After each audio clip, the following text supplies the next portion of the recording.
अस्सलामुअलैकुम, क्या हाल है? कैसे हैं आप सब? अच्छा जी, आज की इस वीडियो में हम रियल ब्राइड हैं और बारात की ब्राइड हैं। इनका हम आपको ग्लिटरी और साथ में स्मजिंग वाला आपको मेकअप मैं आपको बताऊंगी कि मैंने किस तरह से इनको किया है। सबसे पहले मैंने इनकी आई बेस बनाकर अब मैं एक ऑरेंज से शेड को मैं इनकी आईलिड पर लगा रही हूँ। ठीक है, इस ऑरेंज शेड को मैंने फोकल और की पैलेट से लिया है और ये थोड़ा विजिबल वाला मतलब ऑरेंज शेड है। इसमें थोड़ा डल दिख रहा है क्योंकि डेफिनेटली वीडियो में उस तरह से चीज़ नहीं आती जिस तरह से सामने से होता है। तो इस ऑरेंज शेड को हमने अच्छे तरीके से इनकी पूरी आईलिड पर लगाकर हम इसके बाद एक दूसरा छोटा वाला ब्रश लेकर उसके साथ हम जो क्रिस्टीन की कॉन्टोर पैलेट के अंदर लाइट ब्राउन शेड आता है उसको हमने इनकी क्रीज लाइन में अप्लाई किया है। अब मतलब आपको क्लियरली दिख सकता है कि लाइट ब्राउन वाला शेड है क्योंकि डार्क ब्राउन जो मैं करती हूँ वो इससे डार्कर टोन होती है उसकी। हम देखें किस तरीके से क्रीज लाइन पे इसको अप्लाई कर रहे हैं। अच्छा सा हमने ब्लेंड करना है, ब्लेंडिंग हमारी बहुत अच्छी होनी चाहिए। अच्छा जी, अब देखिए जी, मैं लाइनर को अप्लाई कर रही हूँ और मेरी स्ट्रोक्स को आप देखें कि किस तरीके से मैं अप्लाई कर रही हूँ। मैंने आउटर कॉर्नर पे पहले किया है, ठीक है, लाइन नीचे की तरफ खींच के उसके बाद फिर मैं ऊपर की तरफ लाइनर जो मेरा प्रोडक्ट जितना लगा हुआ है लाइनर पे मैंने उतना ही यूज़ करना है। मैं कोई फालतू बार बार डिप नहीं कर रही, ठीक है। आपने कम क्वांटिटी से आपने अपना काम करना है। आप जब कम क्वांटिटी से अपना काम करेंगे तो आपका काम नीट होगा, ठीक है। और अगर आप ज़्यादा लगाएंगे तो आपसे हैंडल ही नहीं होगा। तो इसलिए आपने इस चीज़ का बहुत ध्यान करना है। अच्छा जी, वही जितना प्रोडक्ट लगा हुआ है उसी को मैंने पूरी आँख के ऊपर वहाँ पे लगा के अब नीचे की तरफ भी मैं उसी प्रोडक्ट को ही यूज़ कर रही हूँ। आप देख सकते हैं मैंने बीच में एक दफ़ा भी ब्रश को अपने हटाया नहीं है दोबारा से डिप करने के लिए, ठीक है। तो अब मैंने छोटा-सा जो स्मजिंग वाला ब्रश होता है, जो क्रिस्टीन की पैलेट में आता है, वो मैंने लिया है और उससे मैं अपने लाइनर को स्मज कर रही हूँ। अच्छा जी, स्मजिंग की स्ट्रोक्स भी आप देखें कि किस तरीके से मैं किस तरफ अपने ब्रश को लेके जा रही हूँ क्योंकि सारी गेम जो होती है वो स्ट्रोक्स की होती है, ठीक है। आपको पता होना चाहिए आपने कितना प्रेशर देना है, कितने प्रेशर से आप ये का उसकी स्ट्रोक्स को आप देंगे, ठीक है। क्योंकि ज़्यादा प्रेशर से करेंगे और स्ट्रोक्स को आप डिफरेंट मोशन में लेके जाएँगे तो आपका मेकअप कुछ बिल्कुल ही डिफरेंट हो जाएगा। अच्छा जी, आप आगे की तरफ देखें मैंने लाइनर नहीं लगाया था लेकिन जो मेरे स्मजिंग ब्रश के ऊपर लगा हुआ था उसी वाले मतलब जो मेरा मटेरियल लगा हुआ है उसी को मैं वहाँ पे आगे की तरफ लेके गई हूँ और आउटर कॉर्नर से मैं उसको थोड़ा राउंड ऊपर की तरफ शेप में लेके जा रही हूँ। अच्छा जी, इससे फ़ायदा मुझे ये होगा कि मेरा मेकअप की जो लुक होएगी ना वो बहुत नीट होगी। तो ये है कि इस मेकअप में थोड़ा टाइम आपका लगता है, लेकिन जो आपकी फाइनल लुक आती है ना, वो काफ़ी नीट आती है। तो और दूसरी बात ये है कि आपके जो कलर्स की इंटेंसिटी होती है, वो भी काफ़ी हाई हो जाती है। अच्छा, अब वो जितना मैंने लाइनर स्मच किया था, उसके ऊपर मैं डार्क ब्राउन शेड लगा रही हूँ। जो डार्क ब्राउन शेड है, वो मैं वही क्रिस्टीन का जो पैलेट है, उसमें से मैंने लिया है।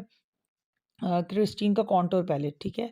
तो उसमें से मैं लेकर इनके आउटर कॉर्नर पर डार्क ब्राउन शेड को अप्लाई कर रही हूँ। डायरेक्टली भी मैं अप्लाई कर सकती थी लेकिन बात वही है कि नीटनेस तभी आएगी जब नीचे एक लाइनर की स्मजिंग का एक इफ़ेक्ट आया हुआ होगा, ठीक है। हमारी तब आप आज़मा लें ये चीज़, आप ये चेक कर लें। बहुत से लोग होते हैं जो कहते हैं जी हम तो डायरेक्ट ही कर लेंगे। तो होता वो ये है कि फिर नीटनेस नहीं आती। अच्छा, अब हम इनको एक यहाँ पे मैं इनको निक्स की जो ग्लिटर ग्लू होती है, वो मैंने इनकी आँख पे लगाई है और इनको मैंने कहा है जी आप ऊपर की तरफ पूरी अपनी आँख खोलें। इससे ये हुआ कि मुझे इनकी जो क्रीज़ लाइन है उसका मुझे पता चल गया। तो अब वहाँ तक मैं इनकी आई शेप को बना रही हूँ निक्स की ग्लू से ही। ठीक है, मैंने कोई अपनी कोई फाउंडेशन नहीं लगाई, कोई कुछ भी नहीं किया था मैं डायरेक्टली मैंने ग्लू यूज़ की है। ये ग्लू की जो टाइप है ये इस तरह से है कि आप इसका कलर ही स्किन सा है, तो मतलब आपको ज़रूरत ही नहीं है कि आप नीचे की तरफ कोई मतलब बेस वगैरह या फाउंडेशन वगैरह का यूज़ करें। अब ग्लू लगने के बाद अब मैं एक चंकी ग्लिटर है ये, बहुत ज़्यादा चंकी नहीं है। इसके ग्लिटर के मतलब जो ग्रेन्यूल्स हैं वो सॉफ्ट भी हैं और थोड़े से चंक्स में भी आते हैं, ठीक है। एक मैं फ्लैट ब्रश की मदद से मैं ग्लिटर को अप्लाई कर रही हूँ। आप देखें कि किस तरह से अप्लाई कर रही हूँ, मैं उसको रब नहीं कर रही, मैं सिर्फ़ ग्लिटर को उसके ऊपर रख के प्रेस कर रही हूँ, ठीक है। आपने भी इसी तरीके से रख के प्रेस करेंगे जब आप, तो फिर आपका ग्लिटर बहुत अच्छे से अप्लाई भी होगा और फॉल भी बहुत कम करेगा, ठीक है। जो फॉल करेगा हम उसको डस्ट ऑफ कर देंगे, क्योंकि देखिए हमने आइज़ के नीचे ऑलरेडी एक लूज़ पाउडर को यूज़ किया हुआ है। तो हम अच्छे से प्रॉपर्ली सही तरीके से अपना ग्लिटर ग्लू के साथ हम ग्लिटर को अप्लाई करके, अच्छा जी, अब जो क्रीज़ लाइन है वो मुझे थोड़ी-सी डल लग रही थी, ठीक है? तो अब मैंने वहाँ पे एक डार्क ब्राउन, वही वाला डार्क ब्राउन शेड जो मैंने पहले आउटर कॉर्नर्स पे दिया था, उसको मैं छोटे स्मजिंग ब्रश वाले उससे ब्रश से मैं अप्लाई करके, अब मैंने थोड़ा-सा बड़ा ब्रश लिया और उससे अब मैं उस लाइन को ब्लेंड कर रही हूँ। अच्छा, मैंने ब्लेंड इस तरह से करना है कि मेरी लाइन दिखे भी, लेकिन मतलब ये कलर्स मेरे दिखें भी, लेकिन इनके बीच में कोई अलग से शार्प लाइन भी ना आए, ठीक है? अब आप देखें मैंने उस बड़े ब्रश की मदद से उसको ब्लेंड कर दिया उस लाइन को। अब और देखें जी, कलर्स भी दिख रहे हैं लेकिन लाइंस आपस में ब्लेंड भी हो गई हैं। अच्छा, अब मैं इनके इनर कॉर्नर में मैंने जो हमारे इंटरफेरेंस शेड्स होते हैं, ये मैं एक्वा का ही इंटरफेरेंस शेड है गोल्डन में, उसको मैंने अप्लाई किया इनर कॉर्नर में। और अब वो ऊपर वाली साइड से थोड़ा-सा मैं चाह रही थी कि थोड़ा-सा ना मतलब वो लाइट हो जाए, तो मैंने वहाँ पे 38 जो हमारी बेस होती है स्टिक, उसको मैंने ब्रश पे लगाकर वहाँ से मैंने थोड़ा-सा नीट किया है। और अब एक एक नीटनेस वाली लाइन को भी हमने ख़त्म करना है, क्योंकि वरना वो फिर एक अलग से चीज़ दिखेगी। तो वहाँ पे मैंने एक साफ़ ही, मतलब मैंने इसको क्लीन करके, अपने ये जो ब्रश है क्लीन करके इसको मैं वहाँ पे चला रही हूँ, ताकि मेरी जो बेस की, जो मैंने बेस लगाई है दोबारा से FS 38 को यूज़ किया था, वो उसकी लाइन ना दिखे। अच्छा जी, आउटर कॉर्नर को मैं फ्रेश कर रही हूँ, अगेन मैंने डार्क ब्राउन शेड लिया है और इसको मैं फ्रेश करके स्ट्रोक्स देखिए मैं किस तरीके से कर रही हूँ, इसकी ऊपर की तरफ ही मैं लेकर आई हूँ। और इसलिए दोबारा से लगा रही हूँ क्योंकि थोड़ा-सा डल हो गया था। और अब आँख के नीचे की तरफ मैंने सबसे पहले एक ऑरेंज सा शेड लिया था, मैंने उसी शेड को मैं आँख के नीचे भी लगा रही हूँ। जो नीचे हमने लाइनर को लगाया था, उसको भी मैंने स्मज कर दिया था, ठीक है? तो ये अब सामने से देखने में बहुत खूबसूरत लग रही थी इनकी आँख, एक प्रॉपर ब्राइडल आँख लग रही थी। जैसा कि एक पाकिस्तानी वेडिंग में होती हैं।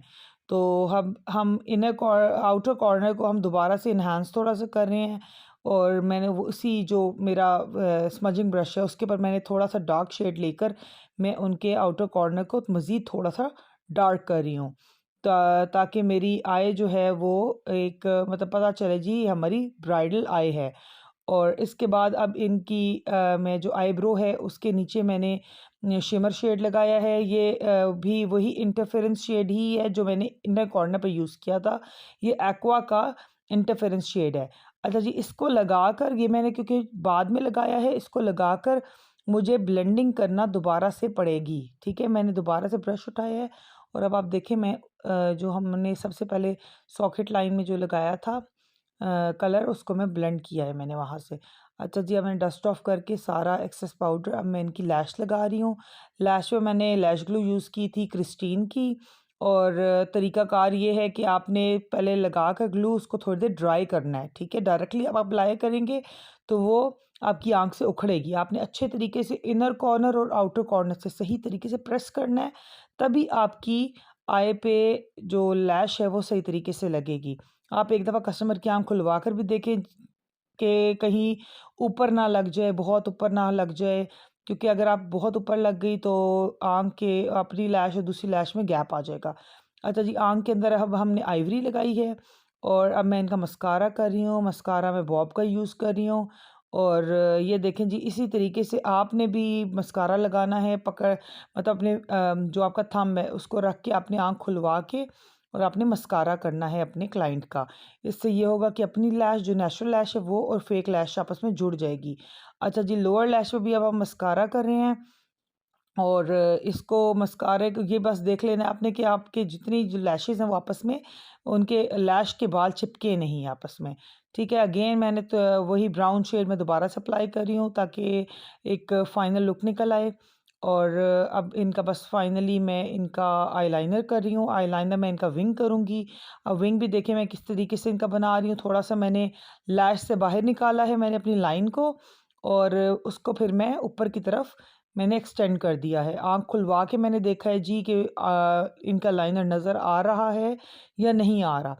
पीछे पहले मैंने आउटर कॉर्नर करके अब मैं अंदर की साइड पर आ रही हूँ। लैश जितना आगे आ रही हूँ, जैसे-जैसे आगे आ रही हूँ तो मैं लैश लाइन के करीब आती जा रही हूँ। अच्छा, इनर कॉर्नर पे भी मैंने आंख बंद करके पहले लगवा लिया है, ठीक है। एक मैंने अपनी गाइडलाइन बंद करवा ली है। अब मैं इनकी आंख खुलवा के अब मैं इनका एक इनर कॉर्नर बना लूँगी। हमने प्रॉपर्ली देखना है कहीं से हमारा गैप ना आए। हमारे लाइनर लगा के हमारी आंख में एक वाइट सा एक कभी बाज़ औक़ात ना आ जाता है, तो आपने वो चीज़ का बहुत ध्यान करना है कि आपकी आंख में वो गैप ना आए, वाइट वाइट एक लुक ना आए। उम्मीद है ये लुक आपको बहुत पसंद आई होगी। कमेंट सेक्शन में अपने लाज़मी मुझे बताना है और लाइक, सब्सक्राइब एंड शेयर करिएगा। Okay, thank you. अल्लाह हाफ़िज़।